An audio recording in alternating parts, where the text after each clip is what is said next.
जो लोग ये कहते हैं कि इस रात की अहमियत नहीं है, लोगों को भटकाए नहीं अदम मालूम होने की वजह से। मैं आपको हदीस देता हूँ रोजे के मुतालिक, क़याम के मुतालिक, जागने के मुतालिक, इबादत के मुतालिक, ज़ियारत क़ुबूर के मुतालिक, ये सारी हदीसें मौजूद हैं। मज़ीद वीडियोस के लिए इस्लामिक RCH यूट्यूब चैनल को सब्सक्राइब करें।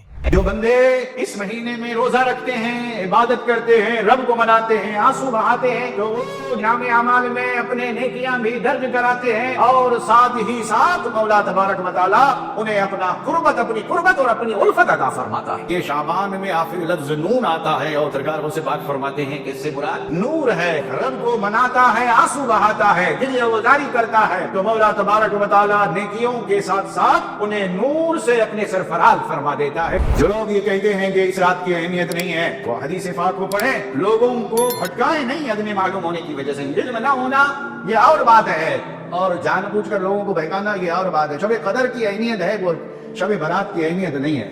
मैं आपको हदीस देता हूँ रोजे के मुतालिक, क़याम के मुतालिक, जागने के मुतालिक, इबादत के मुतालिक, ज़ियारत क़ुबूर के मुतालिक, ये सारी हदीसें मौजूद हैं। सुनन इब्न माजा में, तिरमिज़ी में, सुनन निसाई में, सित्ता में सारी हदीसें मौजूद हैं।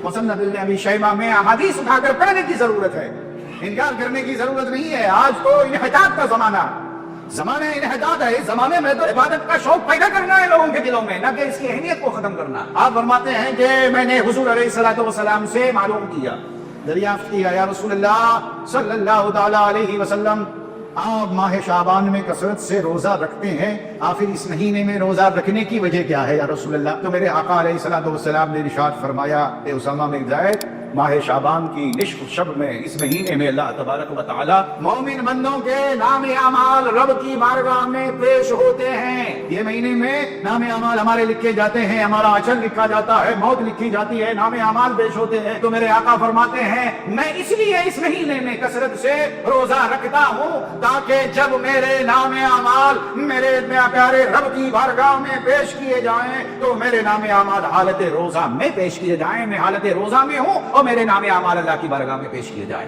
बरदरान अजीज, तो इस हदीस से पता ये चलता है कि हमें शाबान में रोजा कसरत से रखना है। ये महीने को अल्लाह के नबी ने अपनी तरफ निस्बत फरमाई है। फरमाया शाबान शहरी और रमजान शहरुल्लाह, शाबान मेरा महीना है। अरे रसूलुल्लाह जी ने अपना कहते हैं, अल्लाह के नबी जी ने अपना कहते हैं, उनकी शान का आलम क्या होगा। बरकत और बरात, लैलतुल बरात भी इस रात को शब बारात को कहा जाता है, यानी नजात वाली रात। बात कहते हैं नजात को, जहन्नम से आजादी को।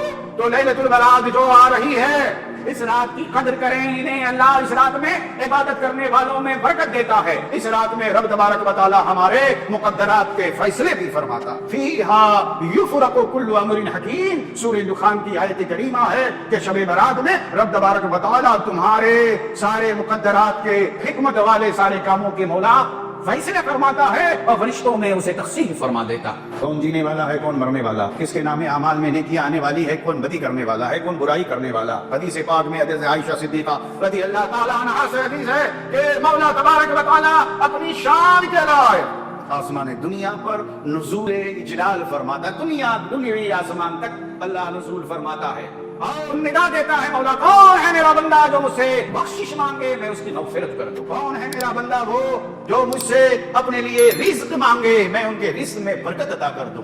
कौन है मेरा बंदा वो जो मुझसे अपनी हयात में दराज़ उम्र मांगे, मैं उनकी हयात में इजाफा कर दूं। ये रात, आने वाली रात दस्तावेज़ात की रात है, आने वाली रात मुक़द्दरात लिखे जाने वाली रात है। तो हमें क्या चाहिए कि रात में इबादत करें। उस रात में पान, चाय और पान की दुकान पर और चाय के होटलों में और गुटखा खाते हुए और रोडों पर मोटरसाइकिलों पर चार बच्चे एक मोटरसाइकिल पर और साइलेंसर खोलकर फिर वो आवाज निकालते हुए इन रातों में रोडों पर न घूमे।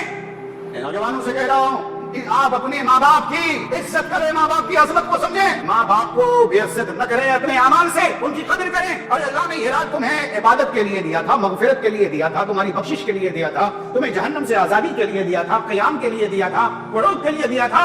और हम हैं कि अपनी कुछ कीमती रात को गारत कर रहे हैं, जन्नत कमाने के बजाय जहन्नम कमा रहे हैं। रात जब आए शब बारात की, देखता हूँ मैं ہماری برقعے والی خواتین جو ہے جدھر چیزوں میں اپنے وقت کو گواتی ہیں اور ٹھہری رہتی ہے قطاروں میں، جادو ہو گیا ہے۔ علماء کیا فرماتے ہیں سنیے، امام اولاد اہل سنت بتا رہا ہوں کہ آپ جب شب برات آئے تو اس مغرب کی نماز کے بعد آپ غسل کر رہے ہیں، غسل کیسے کریں؟ گرم پانی کریں، اس میں 7 بیری کے پتے ڈال دیں اور اسے کھولا دیں گرم پانی کو۔ جب آپ اس پانی سے پھر غسل کریں گے تو اللہ تبارک و تعالیٰ اس رات میں غسل کرنے سے سال بھر کوئی آپ پر جادو کرنا چاہے گا تو جادو کا اثر آپ پر نہیں ہوگا۔ اور ساتھ ہی ساتھ مغرب کی نماز کے بعد آپ درود پاک پڑھیں 100 مرتبہ، لا حول ولا قوت الا باللہ العلی العظیم پڑھیں 100 مرتبہ، تلاوت قرآن کریں۔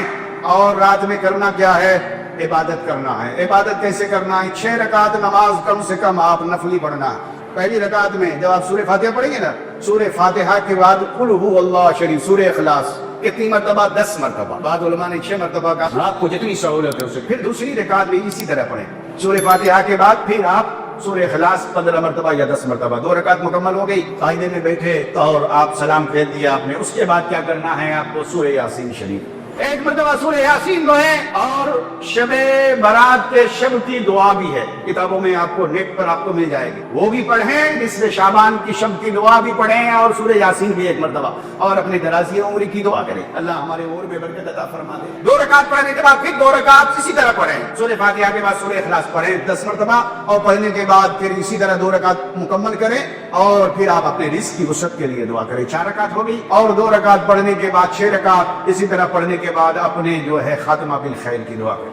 ہر 2 رکعت پر پڑھنے کے بعد یاسین شریف نصف شعبان کی دعا یہ پڑھیں، اور 6 رکعت مکمل ہونے پر نصف شعبان کی دعا یاسین شریف اور 100 مرتبہ، ہو سکے ممکن ہے تو 1000 مرتبہ قل هو اللہ شریف کا ورد کریں، سورہ اخلاص پڑھیں، سورہ فاتحہ پڑھیں، درود پاک کی کثرت کریں، قرآن کی تلاوت کریں۔ وقت کی گنجائش بچ جائے کثرت درود کے بعد تو آپ قضائے عمری کریں، آپ کی نماز جو قضا ہوگی۔ ان نفلی عبادتوں کو آپ نے نہیں پڑھا تو پوچھ نہیں ہے، یہ آپ نے لکھنے کے لیے برکتیں، رحمتیں، مغفرتیں اور خاتمہ بالخیر کے لیے ہیں۔ فجر کی نماز قضا ہو گئی، ظہر کی نماز قضا ہو گئی، ادا نہیں کر رہے ہیں تو اللہ نے یہ خاص راتیں آپ کو عطا فرمائی۔ ارے نیکوکار بندے تو راتوں میں جاگ کر رات کے سحر میں رب کو مناتے عبادت کرتے ہیں، لیکن اللہ ہم گنہگاروں کے لیے یہ خاص راتیں عطا فرماتا ہے۔ جان جاؤ آج کی رات تمہارے نام اعمال کو میں لکھنے والا ہوں کہ تمہارے ساتھ کیا ہونے والا ہے۔ ایک طرف میں تمہارے نام اعمال مقدرات لکھ رہا ہوں گا اور تم مجھ سے مانگ رہے ہوں گے، تو میں تمہاری اگر موت لکھ رہا ہوں گا اور تم حیات مانگ رہے ہوں گے تو لکھنے والا بھی اللہ ہے اور اس لکھے ہوئے کو بدلنے والا بھی میرا رب ہی ہے۔ تو یقین جانو مقدرات اللہ لکھ رہا ہوتا ہے اور ہم سو رہے ہوتے، سونے کی رات نہیں، آ رہی ہے جاگنے کی رات۔ اور روزہ رکھیں، مہینے میں ابھی بھی وقت ہے، کثرت سے روزہ رکھیں، آپ رب کو بنائیں، اپنے مقدر کو سنواریں، اپنی دنیا کو مانگیں، آخرت کو مانگیں۔ جب مانگو گے تو رب تبارک و تعالیٰ اپنے فضل سے عطا فرمائے گا۔ ایک نہیں سے کو حدیثیں ہیں کہ جاگنے کے تعلق سے حضرت عائشہ صدیقہ رضی اللہ تعالیٰ عنہا جو ہے آپ کے حجرے میں حضور اس قدر لمبا سجدہ فرمائیں کہ حضرت عائشہ نے گمان کیا کہ کہیں آپ کا وصال تو نہیں ہو گیا۔ تو جب آپ کے قدم مبارک کو حضرت عائشہ نے چھوا تو آپ سجدے سے آپ نے سر اٹھایا اور حضور نے فرمایا عائشہ کیا تم نے یہ گمان کیا کہ اللہ اس کے رسول تمہاری ساتھ زیادتی کریں گے؟ تمہیں معلوم نہیں کہ آج کون سی رات ہے؟ فرمایا آج نصف شعبان ہے، اللہ تبارک و تعالیٰ اس امت کو بنی کلب کی بکریوں سے زیادہ جہنمیوں کو آزاد فرماتا ہے جہنم سے۔ اللہ اکبر۔ تو عزیزان گرامی قدر ضرورت ہے کہ ہم رات میں عبادت کریں۔ ربی نے لمبے سجدے فرمائے، لمبا قیام فرمایا۔ اس رات میں حضرت عائشہ صدیقہ کے حجرے سے حضور اٹھے اور جنت البقیع میں تشریف لے گئے۔